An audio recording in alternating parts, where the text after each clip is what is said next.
Going to the Inc. 500 conference and meeting Steve Mariotti that day in 1991 had a significant impact. I can tell you honestly, it changed my life.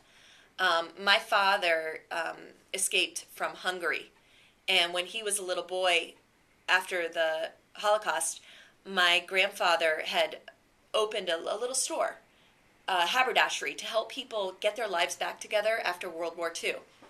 And one day, some Russian soldiers came in and said, "Is this your business?" And my grandfather proudly said, "Yes, this is my store." And they said, "Grab your coat and leave. You don't own it anymore." And my father really wanted to live in a country where people could own, where people could go to college. He couldn't go to college in Hungary, even though he was top in his class. He wanted to go to a place where people could own a business, could own a home, and have more freedom. So he escaped in 1956 to America, and he bagged groceries right up the street at Friendship Heights in Washington, D.C. at the giant food store, and ended up with a full scholarship to Harvard. That had a big influence on me. His own American dream story of escaping here and creating a life for himself and his family. He never saw his mother again. And that really drove me when I met Steve Mariotti that day at NIFTY, that he was bringing the American dream to kids who were most disenfranchised and left out of the American dream. And when I started teaching, one class I taught was at the Boys and Girls Clubs of Brockton. 86% of my kids said on a pretest, I asked them whether we lived in a socialist, communist, or free enterprise economy. 86% of our kids said we lived in a socialist or communist economy. And I was like, why do you think that? And they said, well, we get everything from the government, Miss Julie. And I realized that they didn't see entrepreneurship, ownership. They didn't see their own freedom that my father had to escape here for. And so that's been a life drive and mission for me, is to bring the American dream to America's youth. And NIFTY, we've scaled from 18 kids in the South Bronx to 280,000 kids in 13 countries.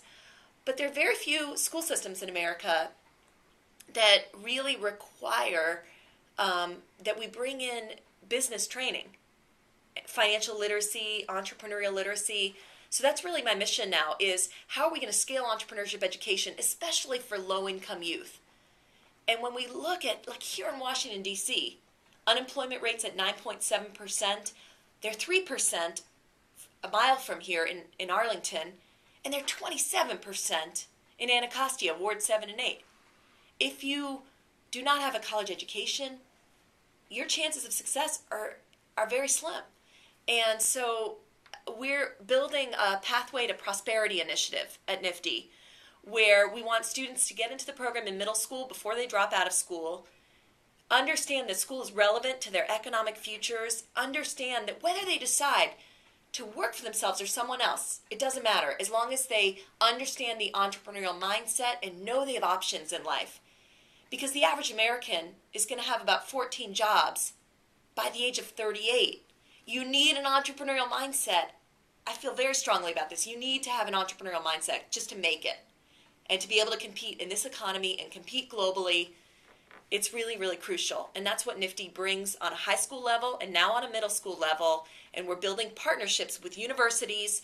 We've got a curriculum that's been developed by Pearson's Prentice Hall, and it's a bestseller now on the community college level. And community colleges, I'm so excited that my friend Bob Templin at Northern Virginia Community College and John Min, the dean of the business school, now offer dual enrollment college credit to every NIFTY student in Northern Virginia. 183 kids just got college credit for going through NIFTY in high school. We got to do more of that.